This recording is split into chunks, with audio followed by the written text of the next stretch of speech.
Bonjour, bonsoir et bienvenue dans ce nouvel épisode bonus où on va vous parler de choses qu'on dit beaucoup à certaines femmes après avoir passé un certain âge quand elles sont toujours célibataires, qui est de revoir ses critères à la baisse parce que forcément la faute c'est eux, c'est elles d'ailleurs.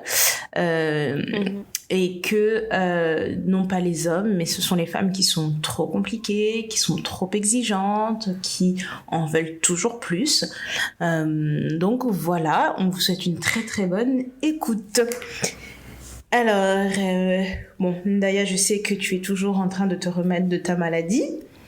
Moi, je suis toujours là, au soleil. L'épisode que tu as annoncé, on dirait on va parler de Handmaid's Tale, ça promet. Ça promet. Donc, moi, je suis toujours au soleil. Ndaya se bat toujours contre la maladie. Pour montrer les preuves.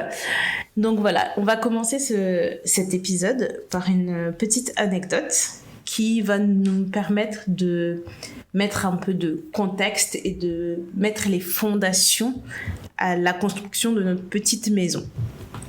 Donc voilà, donc durant mes vacances, j'ai une de mes cousines très proches qui s'est mariée juste avant que je parte en vacances et qui m'a dit, parce qu'en fait elle s'est mariée, la semaine d'après c'était mon anniversaire, et donc quand elle m'appelle pour me souhaiter mon anniversaire, comme d'hab, machin, joyeux anniversaire, etc. C'est une de mes cousines dont je suis le plus proche, et en âge et en termes de proximité, d'affinité.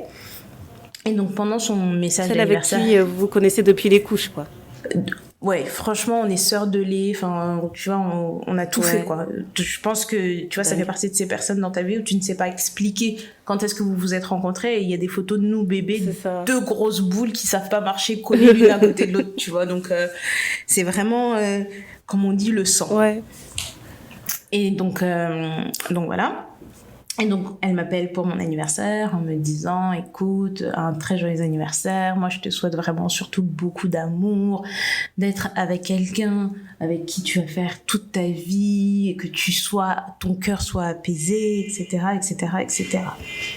Il faut savoir que depuis quelques années, j'ai pris le parti de pas trop parler de ma vie amoureuse, même aux gens dont je suis très, très, très proche, parce que c'est une des seules choses que je peux maîtriser et que je peux garder pour moi. Donc, excuse-moi, permets-moi de rire. Comment ça depuis quelques années? Tu parles jamais.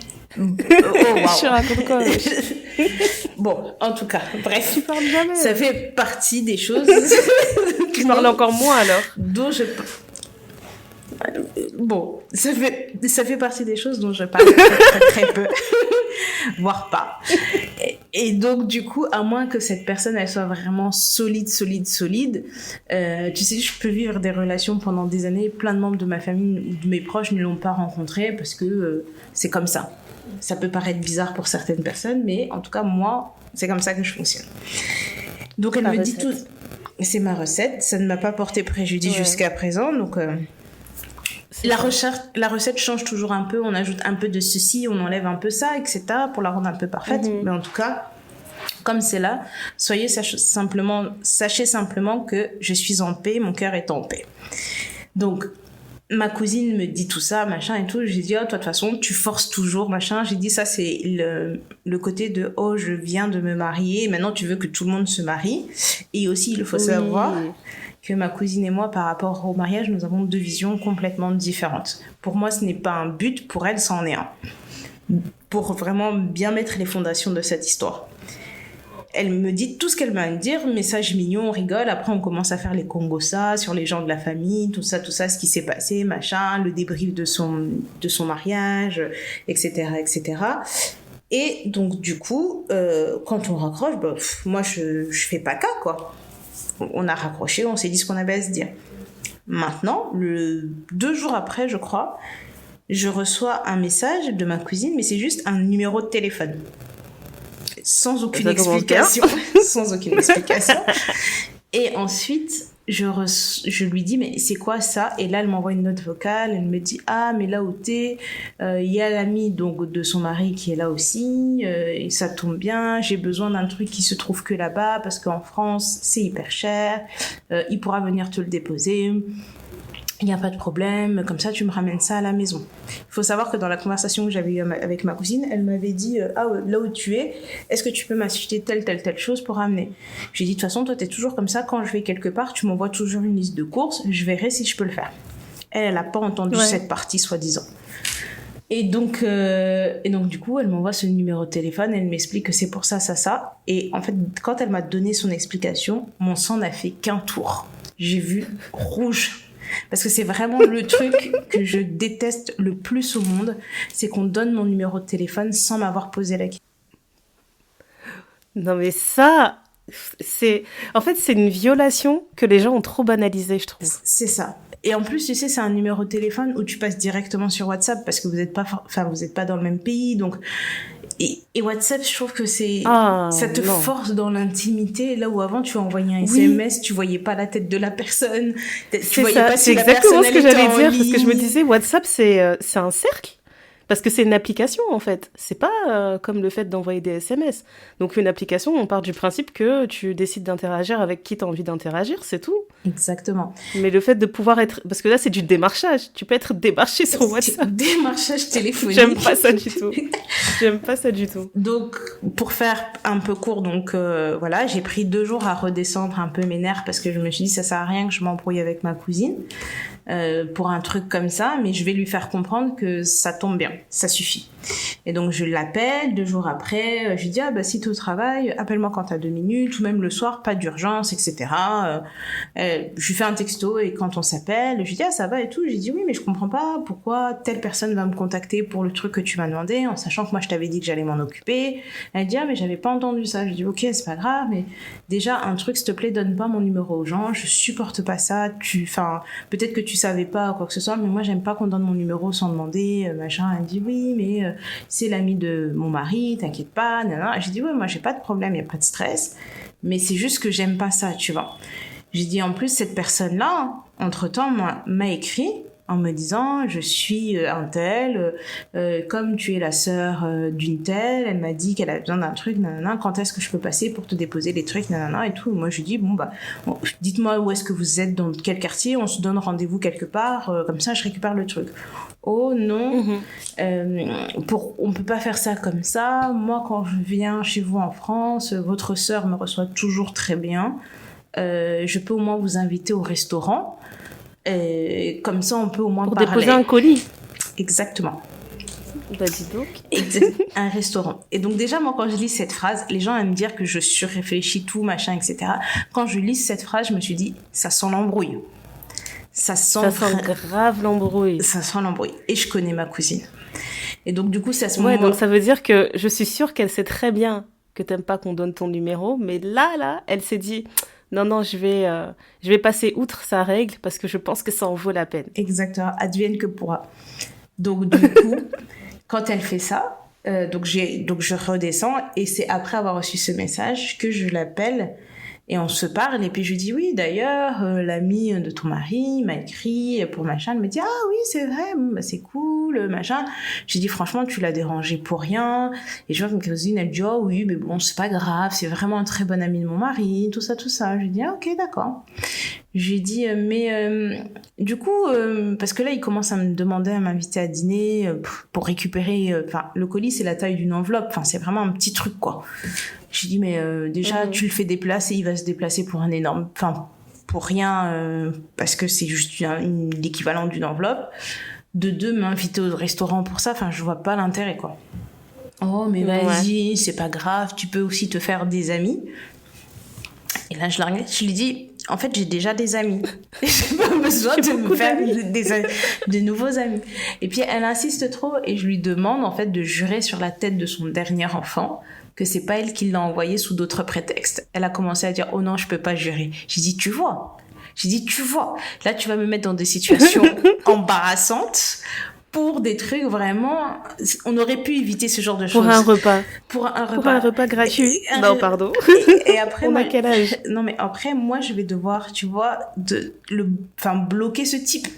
Et je vais passer pour c'est ça, en fait. Je vais passer pour la méchante parce que je vais bloquer ce type. Je vous raccourcis l'histoire et on sait pas comment toi... En fait, on sait pas comment toi t'as été présenté là-bas, comment ton dossier il a été présenté. Exactement. Donc je me dis, pour ce type, c'est ridicule parce que il vient serein. Clairement, il a l'air serein. Il est beaucoup trop serein. Il est venu serein chez toi. Et là, d'un coup, il va se retrouver bloqué sur WhatsApp. Il va dire, mais c'est quoi cette histoire? C'est super bizarre, franchement. Et donc, du coup, ma cousine, elle me dit, mais non, mais de toute façon, il peut t'emmener au restaurant, c'est pas grave, ça te fait un repas, machin. J'ai dit, mais j'ai de l'argent pour aller au restaurant. J'ai pas besoin qu'on m'invite au restaurant. Ça, c'est vraiment... en fait. J'essaie de pas juger, mais vraiment, chacun sa mentalité, tu vois. Et oui. On a passé l'âge, quoi. On a passé l'âge des histoires de, oui, je vais aller au restaurant avec quelqu'un qui m'intéresse pas du tout pour un repas gratuit. Mais... D'ailleurs, on n'avait pas lu une histoire comme ça d'une fille qui faisait ça sur les applis. Elle disait que elle cherchait pas spécialement à avoir un petit copain, mais elle allait à des dates pour ça, juste pour avoir des restos gratuits. Non, pardon. On avait vu ça quelque part, et moi, personnellement, c'est pas un truc qui m'intéresse. Et même quand j'étais plus jeune ou quoi que ce soit, j'ai jamais aimé qu'on m'invite au restaurant.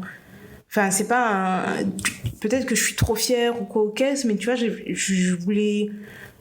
Puis je trouve que c'est un peu bizarre de dire « Ah, moi, je sors », parce que je suis sûre que ce type, il va me prendre en charge, mais après, vous arrivez là, imagine, il peut pas te prendre en charge.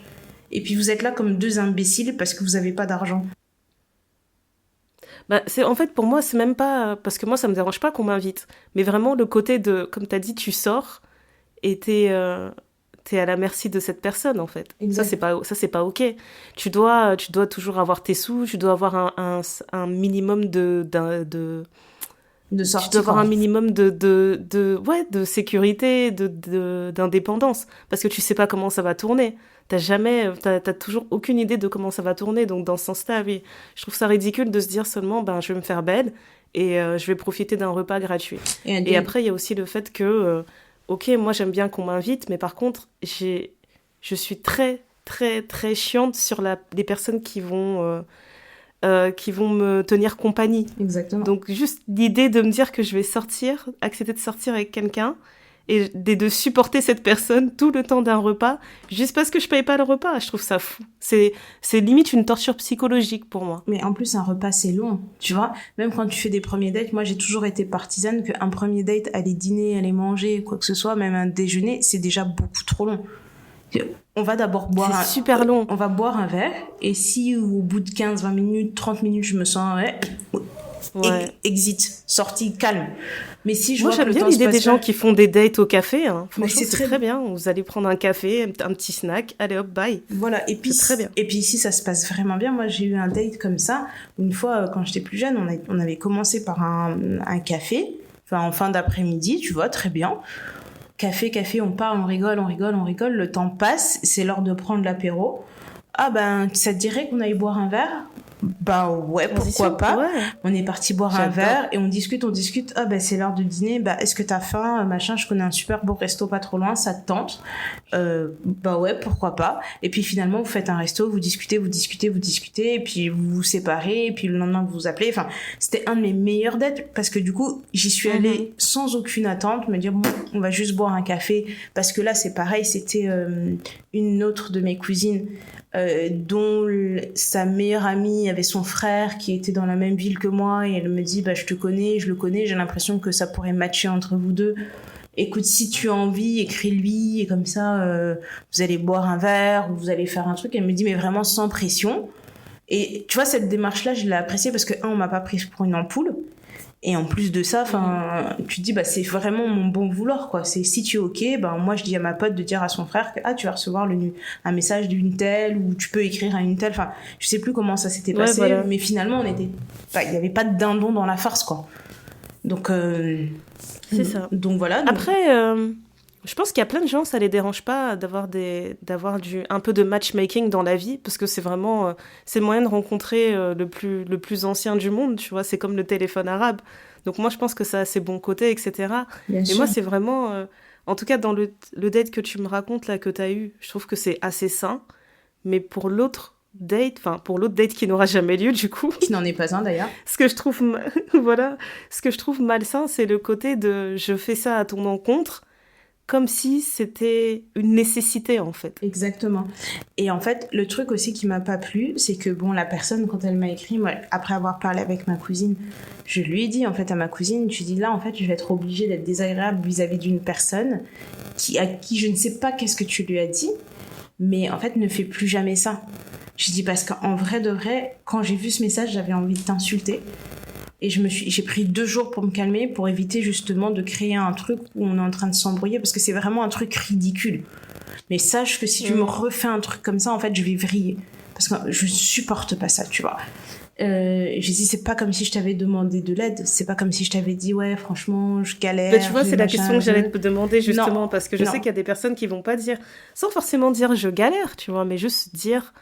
Ben, en ce moment, oui, je suis ouverte. Donc, si tu connais quelqu'un qui connaît quelqu'un, dis-moi. Mais ça, tu vois. ça m'est Mais arrivé. c'est même pas le cas. Non, mais ça m'est arrivé de faire ça à des moments donnés et j'ai vraiment aucune honte pour le dire. Vraiment aucune. Je vais pas faire genre, ah bah non, je sais pas, machin, etc. Et donc, du coup, ce monsieur, il me relance, bonjour, ça va, comment on s'arrange pour le colis, machin. Donc je lui dis bon bah je vais récupérer le colis, le pauvre il s'est donné du mal pour cette enveloppe, voilà, je lui donne rendez-vous. Super importante, oui. Super importante, enfin bref, je vais même pas parler du contenu de ce colis parce que c'est ridicule. Et en fait je lui donne rendez-vous dans un lieu cadre pro machin pour bien montrer qu'en fait pas le time.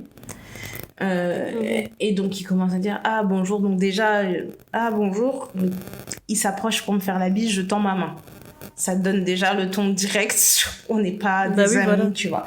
Et en plus de ça, vous voyez, je pouvais vous raconter un truc, c'est un truc de maquerelle que j'ai fait, mais faut pas faire ça, c'est pas bien. Mais là pour le coup, comme j'étais un peu chauffée, j'ai vu sa photo WhatsApp et tout. Et j'étais là, en plus il a l'air petit, pourquoi on m'envoie des types petits comme ça, ça sert à rien, tu vois, j'étais vraiment dans un mode, j'ai dit mais n'importe quoi, tu vois. Et donc on se serre la main, bonjour, ça va, machin, etc. Et tu sens que la personne, elle tient l'enveloppe, mais elle la tient assez fort pour pas te la remettre dans les mains, mais pour essayer de créer un contact, on va discuter, ça va, votre séjour... Pour prolonger le truc, quoi. Voilà, votre séjour se passe bien, oui, ça se passe bien, non, bah parce que je suis arrivée, j'ai essayé de vous appeler, mais ça passait pas, machin. J'ai dit, ah, c'est bizarre, mon téléphone n'a pas sonné, machin, etc. Bon, ok, c'est pas grave. En plus, il a essayé d'appeler. Oui, quand non, il est arrivé. Non, mais vraiment, tu sais, ça me fait penser quand la fonctionnalité appeler sur Messenger, elle est arrivée. Tu vois, que depuis que la messagerie Facebook est devenue Messenger, des inconnus peuvent t'appeler. C'est n'importe quoi. Moi, je le vois comme ça. Ok, d'accord. Donc, on s'appelle maintenant. Donc, il a essayé de m'appeler parce que quand il est arrivé, il m'a pas vu. Donc, voilà, j'étais là, ok. Il suffit juste de me faire un message pour me dire bonjour, je suis là, enfin, point de rendez-vous, quoi. J'étais vraiment pas loin, j'étais à même pas 2 minutes. Donc, voilà. Et puis, il commence à vouloir me parler, machin. Il me disait, mais vraiment, tu as refusé d'aller dîner avec moi, mais ça serait vraiment bien. J'apprécierais beaucoup de nous inviter à dîner. Je dis, franchement, je suis désolée, j'ai pas le temps. Là, la phrase bateau. Tu sais, c'est des phrases bateau que si c'est quelqu'un d'autre qui te dit, tu vas accepter, mais là tu dis non, en fait non, comprends ce que je suis en train de te dire, c'est non. Donc c'était vraiment genre le temps ça se crée. Ben non, en fait non, j'ai pas envie de créer du temps pour ça. Je dis ben non, malheureusement je suis très occupée, j'ai beaucoup de choses à faire, j'ai beaucoup d'amis ici, donc du coup je suis très prise quoi.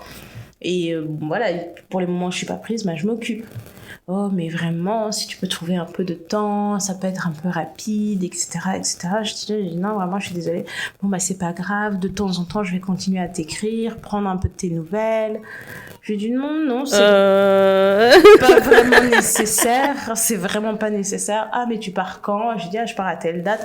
Oh, mais d'ici cette date-là, on aura l'occasion de se revoir. Je lui dis, vraiment, je ne pense pas. Oh, mais sinon, tu sais, moi, je vais revenir en France bientôt. Je pense qu'après que tu sois rentrée, quelques semaines après, je vais venir en France. Peut-être qu'on pourra se voir là-bas. Non, désolée. Mais pourquoi pas? J'ai dit, franchement, je pense que c'est pas la peine que vous gardiez mon numéro de téléphone. Je pense que là, je comprends pas pourquoi elle vous a envoyé pour ce colis-là, parce que je lui ai dit que j'allais m'en occuper. Il me dit, mais comment toi, tu sais que c'est pas moi qui lui ai proposé de lui déposer ça chez quelqu'un qu'elle connaît qui va partir avec? Et j'étais Bah, là- ça va faire encore moins de sens. Donc, en voilà, fait, je l'ai voilà juste comment regardé. c'est. Il insistait et j'ai dit, en fait, je la connais très bien. Je sais très bien qu'elle vous a demandé après avoir parlé avec moi sans m'en parler. Donc, il faut pas commencer à me dire, non, c'est moi qui ai proposé de machin. Parce que comment vous auriez su que j'étais ici si elle vous l'a pas dit? Oh, bah, Bah c'est oui. un peu moins de réseau, Et du voilà, coup. ok, Un peu moins de réseau. super. Mais du coup, mais non, mais vraiment, bon, prenez le temps de réfléchir. Faut pas être trop catégorique. Je vais vous écrire dans quelques jours et puis on verra comment Faut pas être trop catégorique. Donc en plus de ça, il va avoir un ton moralisateur avec toi alors que vous connaissez même pas. On se connaît pas. Tu vois, au début de l'épisode, là, j'avais un minimum de compassion pour cette personne qui n'a rien demandé. Mais alors là, Mais alors là, donc du coup, je suis repartie avec ma pauvre petite enveloppe de quelque chose dont je pouvais m'occuper. J'ai rebroussé chemin et je me suis dit, bon, bah c'est bon, il a compris. Mais vous ne me croyez pas que quelques jours après, je reçois un bonjour maman, ça va. Et alors là, je me suis dit, j'avais oublié de bloquer. Mais c'est ça que je dois faire.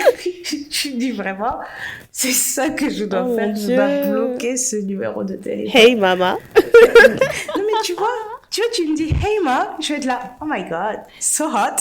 Et là tu me Ouh. dis bonjour maman. Frisson, palpitation. C'est ça. Bonjour maman. Bon, oui, effectivement, je suis une maman. Mais Comment te refroidir? Bonjour maman. J'étais là. Ok. Ça n'allait pas. Donc. Maman néné. Wouh. Wouhou. Mais donc du coup, en fait, ça c'est une énième aventure qui m'arrive quand les gens pensent que t'as besoin d'aide. Tu vois, ça m'était arrivé aussi une fois. Une tante, elle me disait, ah mais j'ai un ami qui rentre du Congo, qui m'a ramené des produits, mais comme il habite loin et que toi tu travailles à Paris et que de temps en temps tu reviens par ici, ça sera plus simple pour toi de me ramener mes trucs et machin, etc. Je lui avais dit à l'époque oui. Cette personne est venue 2 fois en une semaine. Et puis commence à m'envoyer des messages un peu tous les jours, à m'appeler, bonjour, bon dimanche, bon machin, et truc. Et moi j'avais appelé ma tante en me disant mais je comprends pas. Oh. Je lui ai dit mais c'est quoi? Elle a dit non mais c'est pas, vous pouvez peut-être aller boire un café. J'ai dit mais j'ai pas besoin de boire de café, je bois pas de café. J'ai dit oui vraiment, ça sert à rien en fait, ça sert à rien. Et en fait moi ça me dérange pas comme on disait tout à l'heure qu'on mette les gens en relation parce que quand tu regardes l'endroit où tu peux rencontrer quelqu'un, c'est soit au travail, soit par des amis en commun, soit les applications, etc. Mais les gros pourcentages c'est lieu de culte, lieu de travail, amis en commun, famille, amis. Donc, moi, ça me dérange pas. Mais en fait, je me dis, qu'est-ce qui vous a dit que j'avais besoin d'aide? Parce que si... Tu vois, c'est comme l'épisode qu'on avait fait sur les conseils non sollicités. Oh, tu devrais pas faire ça Oui, avec ton enfant. c'est Oh, tu exactement devrais ce machin, genre machin. de... Ah, mais ouais, tu as ça même sur... mécanisme. Si tu as ça sur ta peau, tu devrais utiliser ça. Mais qu'est-ce qui vous a demandé quelque chose? En fait, moi, c'est cette partie-là qui me dérange. Surtout, comme je l'ai dit, mon cœur est en paix. J'ai vraiment pas besoin, tu vois. Et alors, les gens... Non, mais surtout que tu devrais même pas avoir avoir justifier. besoin de dire ça, en fait. C'est ça que je trouve dingue. C'est que ça veut dire qu'il y a des gens, on a chacun nos soucis du quotidien, etc., toutes nos aspirations dans la vie qui font qu'on est tous occupés, quoi. Chacun mène sa route, on est occupé. Mais il y a des gens, ils mènent leur route, ils sont occupés, mais dans leur route, ils se réveillent le matin, ils se disent... Il faut que je regarde dans tous mes contacts. Il doit avoir un homme pour Néné. Il doit avoir un homme. J'en suis C'est sûre. pas possible. Laissez-moi chercher partout et élaborer un plan pour que ces deux âmes se croisent. Moi, c'est ça qui m'achève. Et en fait, et le truc, c'est que comme je vois les gens qui vont dire, oui, mais toi aussi, Néné, si tu disais, peut-être que les gens ne se permettraient pas. Mais en fait, j'ai pas à dire parce que c'est pas ok. De la même façon que c'est pas ok de regarder le ventre d'une femme et essayer de deviner si elle est enceinte ou pas. Est-ce qu'elle a envie d'avoir des enfants? Est-ce que tu dois ou... Non, en fait, c'est pas ok. Moi, j'ai besoin d'être à l'aise. Et je sais aussi que quand tu es avec quelqu'un, si tu commences à mettre trop de personnes, les gens adorent commenter. Ouais. Adorent dire des trucs. Et surtout que dans notre famille et dans la société en général, le schéma que moi j'ai par rapport à la relation de couple est un peu en dehors de tous les codes qu'on nous donne depuis qu'on est gamine. Donc le fait que je ne sois pas mariée et que tout le monde ne comprenne pas que je ne cours pas après le mariage, ça c'est un truc. J'ai eu des tantes, des cousines, des amis qui me disent mais pourquoi t'as pas envie de ça? Tu devrais avoir envie de ça. Mais non, je devrais pas. Je ne devrais pas. J'ai eu des gens qui m'ont dit, mais c'est parce que toi, tu es trop compliqué, parce que si, parce que ça. J'ai dit, trop compliqué de quoi? Trop compliqué de quoi? Mais et quand bien même, imagine tu l'es. Il faut leur dire, alors arrêtez de m'envoyer des gens, en fait, parce que vous allez brouiller toutes les relations que vous avez à envoyer ces hommes vers une femme aussi compliquée. C'est ça. Juste sauver vos relations, c'est mieux, non? Parce que même le truc que je me dis, c'est que je pourrais avoir une liste de 20 000 critères. Et quand bien même, ça me regarde. Si je veux que ma personne, elle ait un grain de beauté sur la joue, qu'elle ait les dents du bonheur, les sourcils circonflexes, beaucoup de cheveux, les pieds de telle façon, machin, etc., qui gagne tant, machin. Chacun choisit sa personne comme chacun a envie de choisir sa personne, en vrai. Mais j'ai l'impression qu'il y a beaucoup de projections dans tout ça. C'est de se dire, elle doit être seule, elle doit se sentir seule, et c'est vrai que pour finir ses jours, c'est mieux d'être avec quelqu'un, et comme on pense qu'elle est avec personne, c'est bien si on lui trouve quelqu'un pour finir ses jours, parce que la pauvre, elle doit s'ennuyer. Et moi, ça me fait rire. Mais tu sais quoi, une fois, j'avais une conversation comme ça avec ma sœur Marie, c'est celle avec qui on est le plus proche en âge, et en mentalité aussi, je trouve, des fois. Et on avait une conversation comme ça à l'époque où elle était... je dis célibataire selon la loi. Et il y a beaucoup de personnes qui lui mettaient des pressions. Donc elle est en couple, mais on lui mettait beaucoup de pression oui, t'es en couple, mais il faut que ce soit officiel. Il faut que vous fassiez un truc à l'église, il faut que vous fassiez un truc coutumier, etc. Et c'était la même chose, en fait. À un moment donné, on se disait, mais moi, ce que j'ai compris, c'est que, tu vois, l'adage « misery loves misery », c'est vraiment ça. J'ai l'impression que c'est les personnes qui sont le moins épanouies dans leur vie de couple, dans leur mariage, qui cherchent à faire en sorte que tout le monde trouve ce truc, que tout le monde soit dans cette même catégorie. Alors que ça devrait être l'inverse, tu vois. Si c'est vraiment un truc aussi incroyable qui va être transcendant dans ta vie, c'est plus des personnes en couple qui ont l'air d'être dans cet état-là, qui vont te dire moi, ce que je vis, c'est incroyable et c'est tout ce que je te souhaite, donc laisse-moi t'aider ou je sais pas quoi. Non, mais c'est rarement le cas. Non, c'est vraiment rarement le cas. Tu vas te rendre compte que c'est pas spécialement des personnes qui te... Et c'est même pas méchant de dire ça, mais c'est vrai. En fait, je remarque que souvent, les personnes qui sont très vindicatives dans ça, c'est celles qui n'ont pas spécialement un couple qui fait rêver. Et dans mon entourage, je sais qu'il y a des couples qui font rêver. Tu les vois et tu te dis, ah ouais, vous me donnez de l'espoir, en fait. Je comprends la dynamique, je comprends l'idée, je comprends le concept du mariage, oui, c'est intéressant. Mais il y a des gens qui te donnent pas du tout cette envie-là. Et ça veut pas dire que c'est un couple de bras cassés ou quoi que ce soit, mais c'est juste... Ça s'aligne pas du tout avec la vision que tu as de l'amour, du mariage, etc. Mais bizarrement, c'est toujours eux qui ont envie d'imposer ce schéma à tout le monde. Comme ça, vous autour avez d'eux, ces gens, c'est leur mission. Ouais, voilà, ça ressemble à l'évangélisation. Ils sont en train de se dire, tout le monde doit être dans ce truc. C'est trop étrange. Oui, et puis ça te permet de dire, toi aussi dans ton mariage, qu'est-ce qui va pas? Ah oui, toi aussi il fait ça, mais moi il fait ça en plus. Ah non, moi il fait pas ça, mais par contre il fait ça.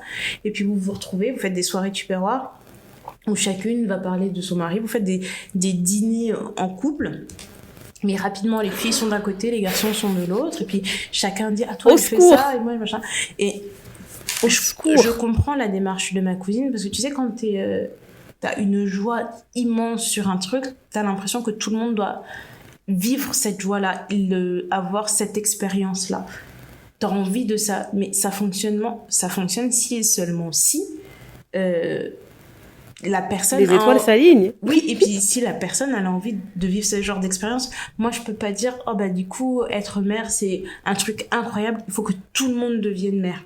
Non, parce que c'est pas un truc que tout le monde peut supporter, c'est pas quelque chose dont tout le monde a envie, parce que c'est facile de dire et malheureusement il y a aussi des gens qui vont te faire ça, parce que pour moi c'est les mêmes, hein. Les propagandistes qui font tout pour que tu te maries, c'est parce qu'ils ont envie que tu fasses cette étape aussi. Donc, moi, je le vois vraiment, c'est le même combat. Ils doivent se dire, ouais, il faut que toi aussi, tu traverses la maternité de telle manière. D'ailleurs, on en a parlé dans un autre épisode aussi, tu disais que tu avais eu des remarques d'une tante qui disait, oui, mais tu dois vivre la maternité de telle manière. Tu dois, en gros, tu dois être grosse d'abord et machin. Oui, je serai mère que quand j'aurai porté un enfant dans mon ventre. C'est de la propagande. C'est vraiment de la pure propagande. Oui. Et après... Moi, le truc qui m'énerve toujours, c'est que ces mêmes personnes qui se battent, qui vont arrêter de dormir pour te mettre dans une case, eh ben, je suis sûre que le jour où tu auras besoin de vrais conseils, c'est pas vers elle que tu pourras te tourner, tu devras encore chercher ailleurs, tu seras complètement perdu. Et c'est pour Donc, ça quel est le but? C'est pour ça que je te dis, je pense que la démarche de ma cousine, elle est pas mauvaise. Parce qu'elle se dit, il y a une caution c'est un très très bon ami de mon mari, toi tu es ma cousine, on est très proches, mon mari t'apprécie énormément, et il sait à quel point on est proches, donc c'est sûr qu'il va pas envoyer n'importe qui, au fond. Mais il y avait déjà eu un précédent. Une fois, elle m'avait dit, mais tu sais, là, on va à tel endroit, il y a un très bon ami de mon mari, moi, je pense que vous irez bien ensemble, machin, etc. Et je lui avais dit à l'époque, ouais, je pense pas, machin. Si, attends, je t'envoie quelques photos et tout. Et j'ai vu les photos, et elle me dit, il s'appelle tel, il fait ça, machin. Et je lui dis, vraiment, ça sert à rien. Vraiment, ça sert à rien. Elle me dit, oh, mais pourquoi? Mais c'est parce qu'il te plaît pas physiquement. J'ai dit, non, mais vraiment, j'en ai pas envie, quoi. Donc là, elle est passée à une étape. Et d'ailleurs, tu sais, les gens aiment trop dire, oui, c'est pas bien et tout, de juger physiquement, etc. Mais je suis désolée, mais moi, même si on ne doit pas s'arrêter qu'au physique, moi, je refuse que le début d'une relation, si c'est censé être la grande relation de ma vie, elle ait commencé par quelqu'un qui m'a envoyé une photo et j'ai dit, eh. Et ils m'ont dit, oh, mais t'es trop compliqué, vas-y quand même, et tout, peut-être qu'il a une belle personnalité. Waouh, quelle belle histoire à raconter! Waouh, j'adore. Mais même par rapport à ça, moi je pense que c'est très personnel. Tu sais, moi je suis sortie avec des hommes qui n'étaient pas particulièrement beaux aux yeux de la société. Mais tu vois, ils avaient un grand cœur, ils étaient très drôles, machin, etc. Et tu te dis, voilà, tout ça c'est possible. Mais si ton truc, il commence, la première interaction, elle commence en te disant, ouais, j'ai vu sa tête, ça me parlait pas trop, mais quelqu'un m'a dit d'insister. Waouh, moi je trouve pas ça beau du tout comme début d'histoire. Tu vois, moi je fais le parallèle avec les applications par rapport à ça. C'est-à-dire que si tu vas être matchmaker et que tu me dis, j'ai un ami qui est tel, je pense qu'il va te plaire, machin, je vais t'envoyer les photos, machin, etc. C'est comme sur une application. Quand tu vas sur une application, tu vas pas commencer à parler sur le cerveau des gens. Parce que c'est pas ça, en fait, qui va faire en sorte que vous vous accrochez. Ce que vous allez voir, c'est là, tu vas te dire, ah, je trouve qu'il a un beau sourire, je trouve qu'il a une bonne tête, oh, je trouve qu'elle a des beaux cheveux, oh, la machin, etc. Je trouve qu'elle a des beaux yeux, machin. C'est comme ça que vous allez commencer à parler. Commencez pas à me dire que, oh non, mais tu es trop superficiel à regarder d'abord un physique, alors que tu cherches la personne avec qui tu vas faire ta vie. Si je passe par une application, je suis désolée, c'est mon droit d'être vraiment picky, de dire non, moi je veux par exemple que je veux que mon type il fasse au moins 1m85. Quand je vais aller sur une application, tu peux être certaine que je vais parler à personne en dessous d'1m80 parce que en fait je suis sur une application, j'ai ce luxe là de choisir. Par contre, dans la vraie vie, si la personne fait 1m70, 1m75, elle m'approche, elle me parle, elle me fait des blagues, elle me fait sourire, machin, ce sera pas la même chose. Je vais pas m'arrêter au fait que, non, je suis désolée, tu fais qu'1m70 et je peux pas te parler. Mais non, parce qu'en fait, c'est la vraie vie. Il y a certains... Et là, tu te promènes dans la rue avec ton ruban, avec ton maître ruban, tu dis... Non, mais c'est ça, en fait... Je manque 5 cm, à 5 cm près, on aurait pu parler. Non, mais franchement... Et voilà. Non, mais franchement, tu sais, et puis t'as aussi l'énergie que la personne dégage, qu'on néglige beaucoup. Je pense que il y a deux types de façons de date aujourd'hui. C'est soit tu te dis juste dans la vie, les énergies, les machins, et puis t'as le truc des applications où là où tu peux te permettre d'être un peu plus spécifique sur tes critères physiques, mais il faut pas s'arrêter à ça. Il faut utiliser ça de manière intelligente, tu vois, et de clairement dire ce que chacun veut. Moi, j'ai fait des années en étant célibataire où les gens autour de moi étaient en train de s'agiter, en train de se dire mais pourquoi elle est célibataire ? Mais en fait, ça m'allait très bien. Et j'étais tranquille en fait. Parce que aussi le fait de sortir avec des gens, c'est savoir qu'est-ce qui va te plaire, qu'est-ce qui va pas te plaire, en fait je pensais que ça c'était important pour moi, finalement ça l'est pas, mais telle chose je pensais que c'était pas important, finalement ça l'est beaucoup. Telle chose je savais, pour moi c'était important, mais ce que j'ai vécu là m'a confirmé que c'était important, etc. Enfin, c'est tout un truc un peu complexe. Moi c'est pas que j'ai pas confiance aux gens autour de moi, mais je prendrais pas la responsabilité de mettre deux de mes proches ensemble, de dire ouais mais je pense que toi et toi vous irez très bien ensemble. Et pour les personnes qui vont dire oui mais Ndaya elle s'est mariée avec ton frère, oui Ndaya s'est mariée avec mon frère, mais moi je m'en suis pas mêlée en fait. Ils se sont débrouillés tous les deux comme des grandes personnes. Il n'y avait pas de Ndaya, écoute, Ndaya, moi j'ai un frère, franchement. Il n'y avait pas de matchmaking, il n'y avait pas eu de ça du tout. Pas du tout. Ils se sont rencontrés dans un contexte où on était tous ensemble au même endroit, ils ont matché, machin, ils se sont gérés comme ils avaient envie de se gérer. Je trouve que c'est une trop lourde responsabilité, et de penser que tu connais une personne au point de pouvoir lui présenter quelqu'un avec qui elle va faire sa vie. Parce que là, on parle pas de genre, ouais, c'est un petit flirt, c'est machin, etc. Pareil, ouais. C'est quelqu'un avec qui tu vas faire ta vie. Moi, je suis désolée, je peux pas prendre cette responsabilité-là. Moi, je connais ma pote comme ma pote. Je sais pas du tout comment elle est quand elle est en couple. Même si elle me raconte ses histoires, elle me raconte toujours ses histoires de son point de vue. Mais peut-être que si moi, je vois ses histoires d'un autre point de vue que le sien, je vais dire, non, mais ma pote, elle est folle. Vraiment, je peux pas... Peut-être qu'elle est, hein. Mais moi, je trouve que ça n'empêche que y a des personnes qui sont capables de faire des passes. Tu vois, ils n'ont pas besoin de s'impliquer plus que ça, mais ils sont capables de faire des passes, et après, il n'y a pas d'histoire de... En fait, moi, je pars du principe que tu peux présenter 2 personnes de ton entourage, mais ça ne veut pas dire que... En fait, les gens aiment trop penser que parce que tu as fait ça, ça veut dire que d'un coup, t'as une sorte de droit de regard sur leur relation, ou que t'es une sorte de garant, tu vois. C'est pas comme s'ils s'étaient mariés et qu'ils ont dit, ben voilà, tu vas être notre marraine de trucs. Ben non, c'est pas ça. C'est juste que toi, t'as vu 2 personnes à ce moment-là et t'as dit, tu sais quoi, je vous fais la passe, je vous introduis, advienne que pourra. Si ça marche, certains pour vous. Si ça marche pas, tant pis. Et puis c'est tout. T'as aucune responsabilité derrière. Non, mais ce sont des choses qui sont arrivées, tu vois, genre où tu vas à un dîner avec des amis, avec de la famille, de machin, on te dit, ah ben ça c'est l'ami d'un tel, ça c'est l'ami de truc, etc. Tu vois des têtes que tu connais pas, tu vois 2-3 têtes que tu connais pas, on te dit, ah mais c'est l'ami du truc, machin et tout, dans le dîner et tout. Et soudainement, on va te dire, ah, mais c'est telle personne, vous commencez à discuter un peu, machin, ah, bah, c'est cool, on discute, blablabla, blablabla, blablabla. Et puis, si ça match, vous échangez vos numéros de téléphone. Dans ce genre de configuration-là, moi, ça me dérange pas. Parce que je me dis, en fait, on est dans un cadre où il y a plein de gens, si ça passe, tant mieux, si ça passe pas, tant pis. Et puis, si au détour d'une conversation, il y a quelqu'un qui te dit, ah, tu veux pas m'aider dans la cuisine? Et on te dit, non, mais en fait, on a invité un tel parce qu'on l'aime bien et on pensait qu'il pouvait te plaire et que vous verriez bien vous entendre. Après, tu fais comme tu veux. Mais que ça devienne pas le truc où on dit, bah, du coup, Néné et puis Pablo, vous allez vous asseoir à côté? Hein, c'est bien, hein, si Néné et Pablo s'asseyent à côté. Non, ouais, on va faire un plan de table.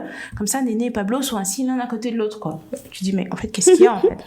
Et que tout le monde vous regarde, genre, ah, t'as rigolé à la blague de Pablo. C'est bon, c'est un match. Ouais. Et genre, comment vous êtes assis côte à côte, ça rend bien. Ça rend bien. Belle carte. Belle carte. Donc, enfin, voilà. Tout cet épisode pour dire que il y a beaucoup de choses qui nous agacent.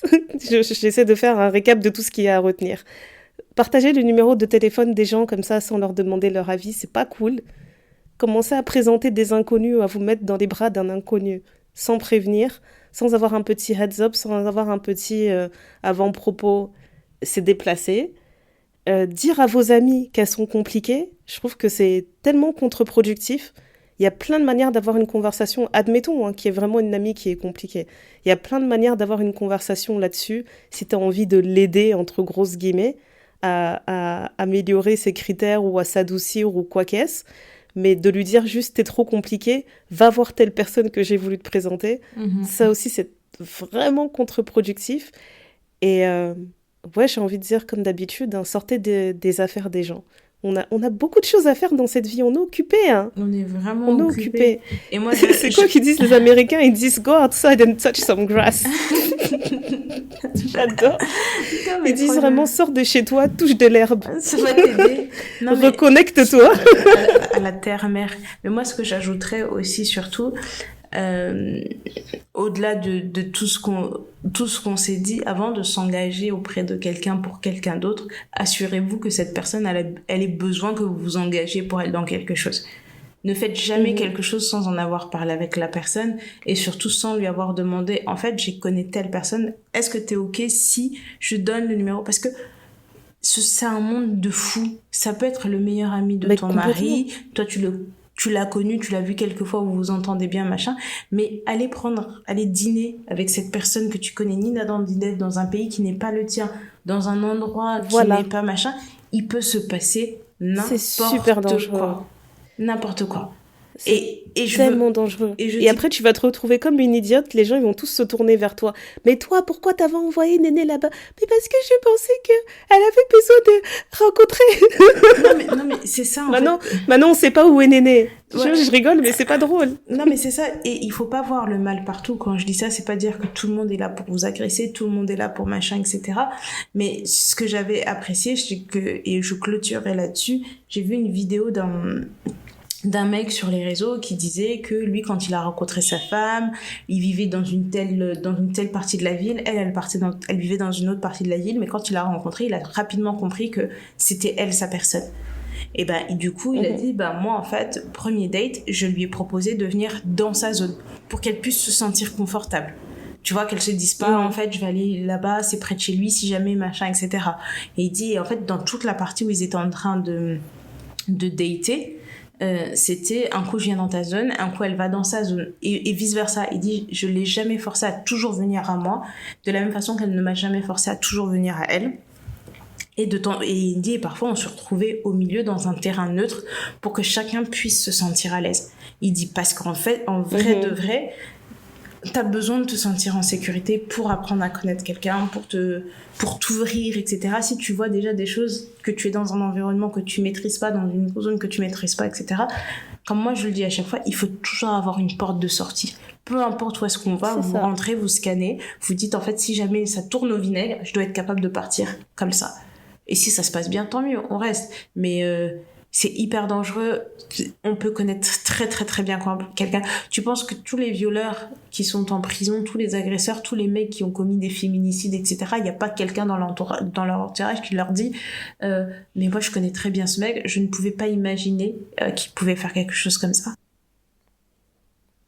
Ouais. Voilà. Ouais. Ça a commencé drôle, ça a fini très lourd. Joyeux Noël. Donc merci à toutes d'avoir écouté cet épisode et on se donne rendez-vous très très bientôt pour un autre épisode bonus, mais surtout dites-nous ce que vous en pensez. Est-ce que j'exagère? Est-ce que ma cousine a raison? Est-ce qu'on doit se trouver un terrain d'entente? Est-ce que vous pensez que je dois déclarer mon statut à tout le monde, expliquer les tenants et les aboutissants du pourquoi, du comment? Il ne faut pas m'envoyer des personnes que je suis obligée de bloquer par la suite et de me faire passer pour une méchante. Est-ce que vous pensez que j'ai raison de garder mon statut avec les détails pour moi? Enfin voilà. Ouais, moi j'ai envie de savoir si ça vous est déjà arrivé de vous retrouver dans des guet-apens comme ça. Oui aussi. Vraiment des trucs auxquels tu peux pas échapper. Ouais, voilà, juste de savoir si ça vous est déjà arrivé et si ça vous est pas déjà arrivé, si vous êtes le genre de personne à aimer ce genre de petites surprises ou à détester. Ou si vous-même vous faites des guet-apens aux autres. C'est un safe space, on peut tout se dire. On va pas vous juger. On peut tout se dire. Hein? On ne juge pas. On entend, mais on ne juge pas. C'est quoi le jeu en ce moment-là? C'est Je peux... Attends, c'est quoi? Je peux l'entendre et mon cœur reste ouvert. Non, j'accepte et mon cœur... we listen, we don't judge. Voilà. On écoute, on est juste là. We listen, we don't judge. Si vous faites des guet-apens, dites-nous pourquoi. On va pas vous juger. Donc, moi, je juge. Allez, merci à toutes et rendez-vous demain pour un nouvel épisode. Bye. Bye yo.